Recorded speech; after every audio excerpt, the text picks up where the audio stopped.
Assalamualaikum warahmatullahi wabarakatuh dan salam sejahtera. Sekali lagi kita doakan kepada Allah Subhanahu Wa Taala, mudah-mudahan malapetaka COVID-19 ini dapat kita atasi dengan baik. Tapi dia pohon juga kesabaran dan kebijaksanaan. Saya masih baca laporan PDRM menahan orang kerana tidak mematuhi peraturan, dan saya berharap betul-betul kita patuhilah walaupun menghadapi banyak kesukaran. Di samping itu, ikhtiarlah seberdaya mungkin untuk membantu rakan-rakan yang jiran atau keluarga yang agak susah, terutama dalam memperolehi makanan untuk anak-anak mereka. Saya untuk masyarakat Port Dickson yang pantau setiap hari, 2 kali sehari, untuk melihat kemajuan dan keperluan mereka. Dan tadi saya juga panggil wakil surau dan masjid sekitar Segambut untuk mendapat maklumat dan mencari jalan untuk menambah bantuan kepada mereka. Hari ini saya bercadang seperti yang diumumkan untuk bertemu bual, menjawab beberapa soalan yang dibangkitkan. Soalan yang pertama nampaknya ialah disampaikan awal sebenarnya ini. Itu dia kata Anwar ni asyik sebut saja nama Syekh Yusuf Al-Qaradawi. Betul ke dia kenal? Sebenarnya Syekh Yusuf Al-Qaradawi ini pernah menjadi ketua Persatuan Ulama Sedunia. Dia di antara ulama yang paling terkenal. Kalau dulu soal jawab dia di Al-Jazeera itu dapat liputan puluhan juta, ada yang hingga mencecah 60 juta khalayak yang mendengar. Kitab-kitab dia mulai terkenal dengan Fiqhuz Zakat, 2 jilid yang memberi penelitian, perincian tentang zakat yang sangat bagi saya lah, sangat mendalam, sangat mengesankan, ya, sehingga kita tengok zakat itu juga tazkiyah, menyucikan. Zakat itu juga akan memperoleh keberkatan dan kemudahan kepada kita. Zakat itu satu institusi yang sangat penting dalam sejarah Islam, kerana Sayyidina Abu Bakar Siddiq radhiyallahu an pernah istihar perang terhadap golongan yang kata dia Muslim tapi tak nak bayar zakat. Bagi dia zakat itu tunggak institusi negara. Ini kaitan Islam dengan masyarakat daif, orang miskin. Zakat itu untuk bantu orang miskin. Sebab itu kupasan itu menarik. Kemudian masa kami dalam ABIM, tatkala menghadapi serangan tentang golongan takfir wal hijrah, iaitu golongan yang mengkafirkan sesama Islam di dunia Arab, khususnya di Mesir pada ketika itu, dan juga menjalar juga beberapa negeri di semenanjung Tanah Melayu. Pada masa itu Syekh Qaradawi menulis dan menyampaikan. Masa itu saya belum sempat berjumpa dia, saya masih muda selaku Presiden ABIM, iaitu rencana yang menyebut tentang golongan muta'assibin, golongan yang menganggap mereka itu ikhlas tapi ilmu dangkal, tapi ta'assub, ya, cepat menghukum.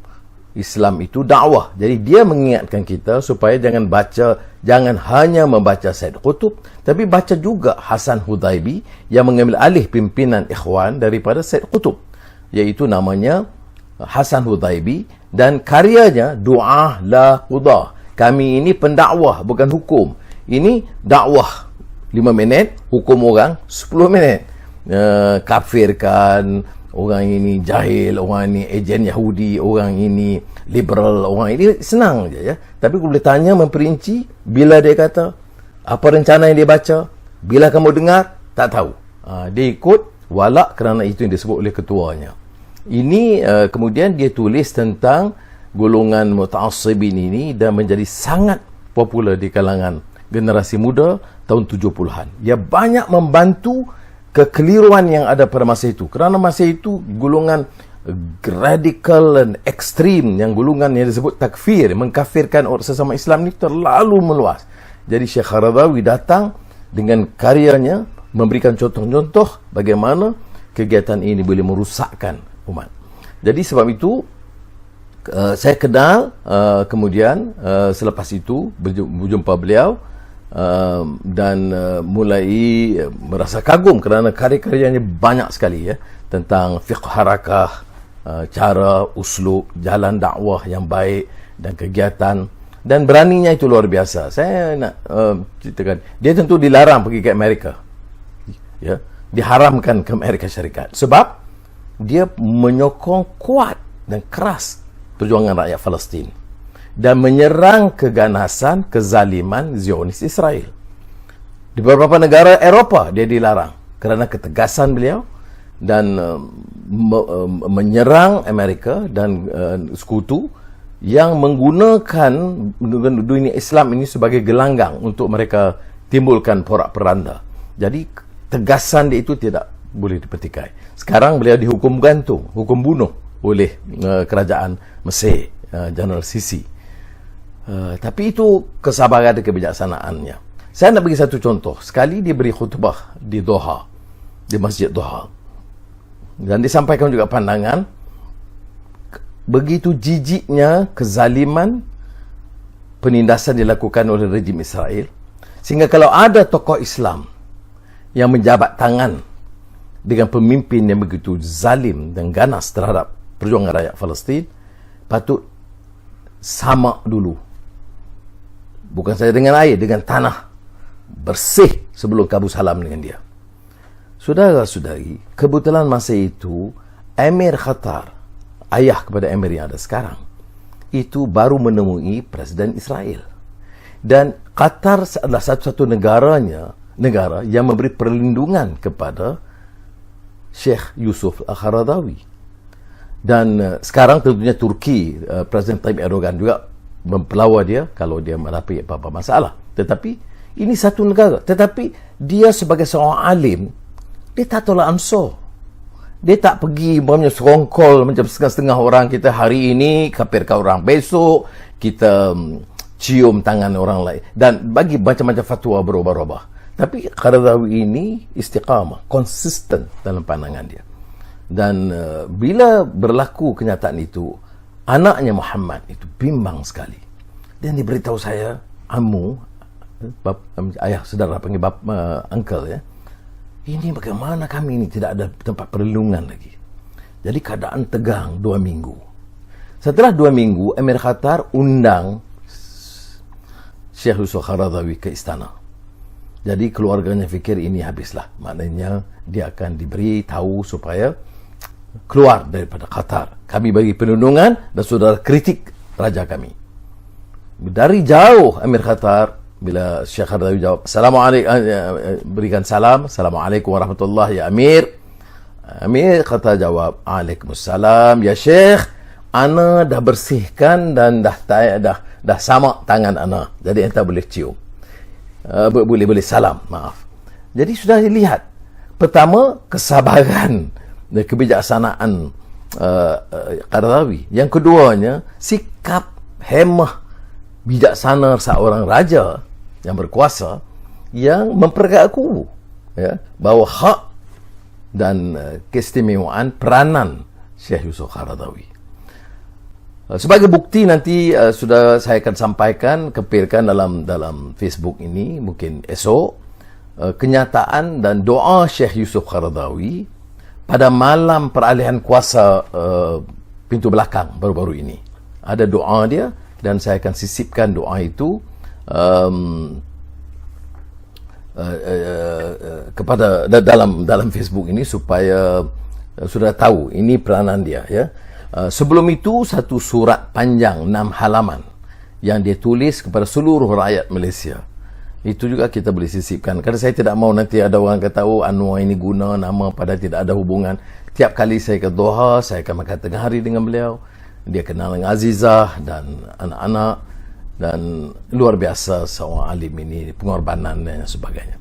Bila dia datang ke Kuala Lumpur, masa itu saya Presiden Universiti Islam Antarabangsa, kita berikan anugerah dia di universiti dengan hadiah sekitar 100,000 US. Saya tak salah, 250,000 ringgit atau 300,000 ringgit. Saya tak pasti, tapi jumlahnya agak besar.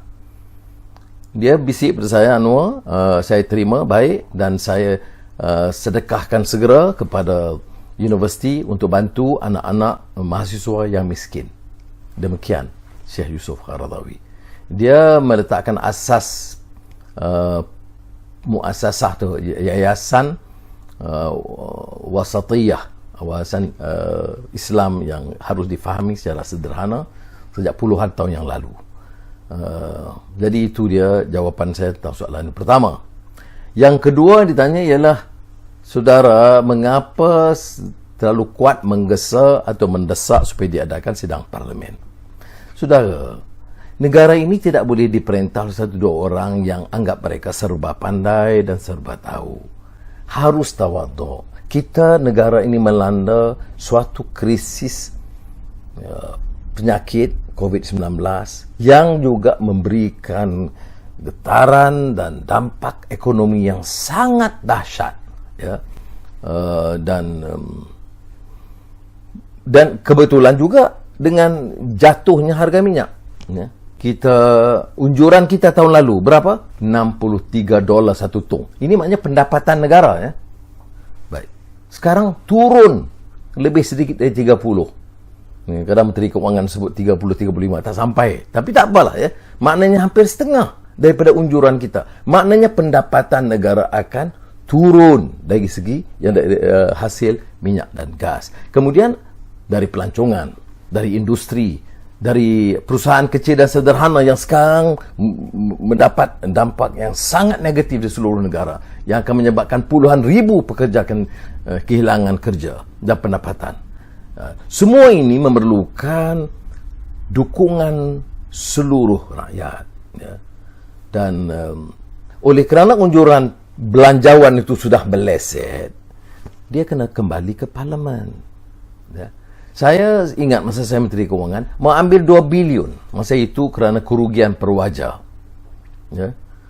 Itu terpaksa saya bentang ke parlimen kerana walaupun saya Menteri Keuangan boleh pindahkan, tetapi ikut peraturan mesti didukung oleh parlimen.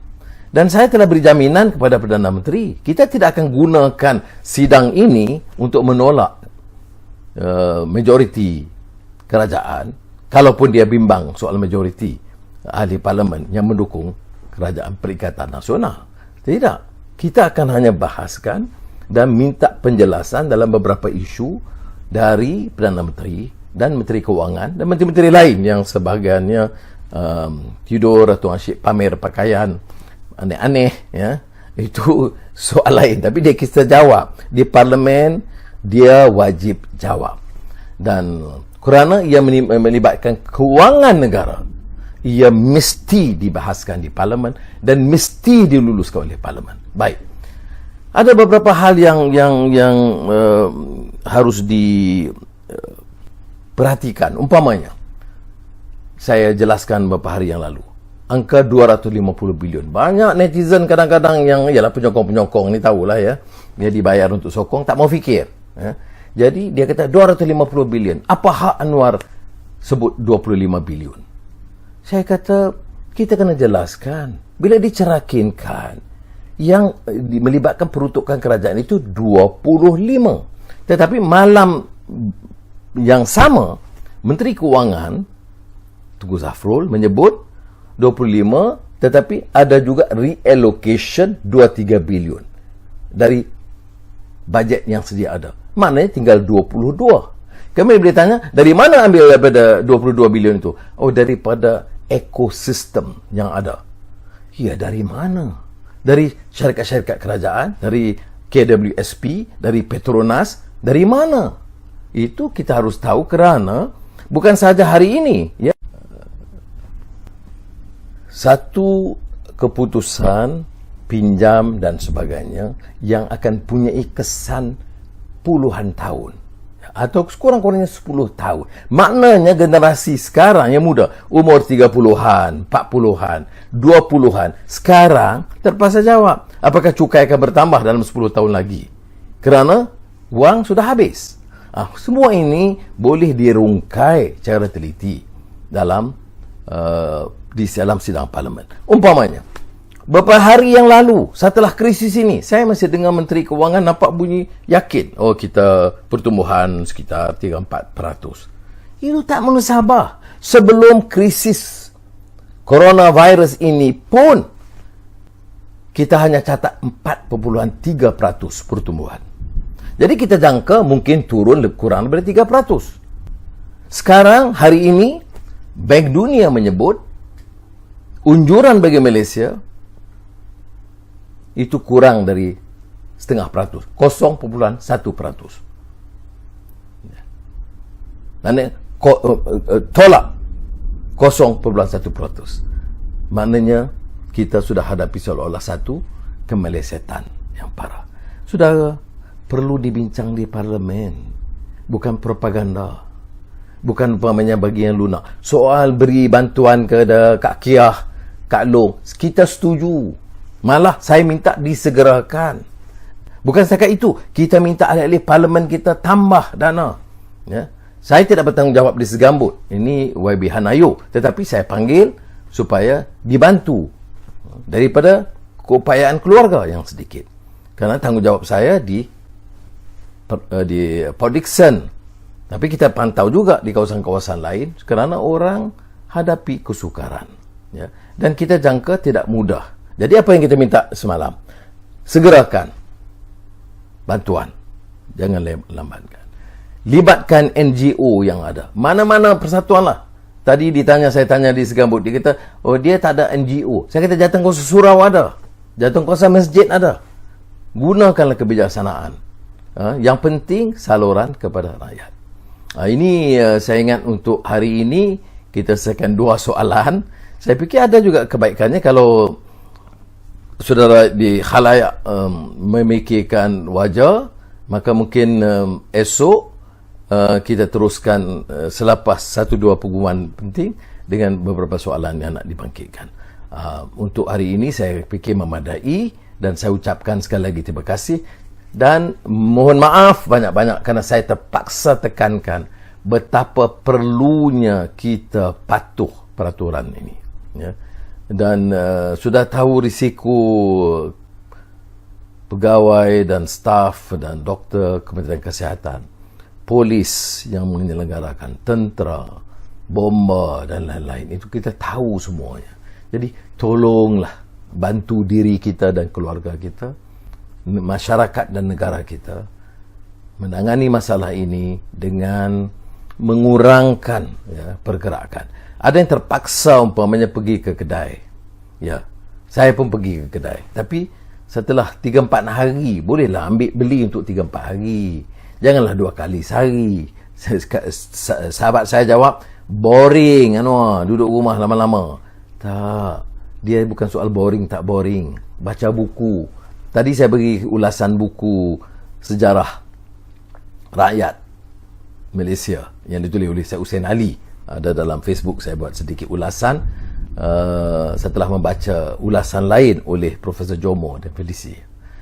Umpamanya boleh, dan saya fikir mungkin 1-2 hari saya boleh buat ulasan buku kerana itu kerja saya yang panjang di Sungai Buloh. Itulah kerja saya, baca buku, tulis ulasan, baca buku, tulis ulasan. Jadi untuk saudara selain mendapat kebun, tolong bersihkan rumah. Saya cadangkan umpamanya esok kita ambil kain basah, lap rumah. Bukan isteri, suami. Jangan ikut ni Kementerian Wanita punya arahan baru ni, karut betul. Jangan fikir begitu. Ini suami isteri ini satu pasukan. Jadi mari kita fikir. Dia rencana. Esok saya tekankan sedikit pengalaman saya bagaimana dalam kesunyian, kesarangan dapat memanfaatkan waktu di penjara Sungai Buloh. Ini saudara ada keluarga, ada rumah, ada bilik air, ada boleh baca buku di sana, dia duduk seorang-seorang. Bagaimana kita manfaatkan waktu. Semoga Allah memberikan kekuatan, taufik dan hidayah dan al-afiyah. Allahumma inni as'aluka al-afiyah fid dunya wal akhirah. Wassalamualaikum warahmatullahi wabarakatuh.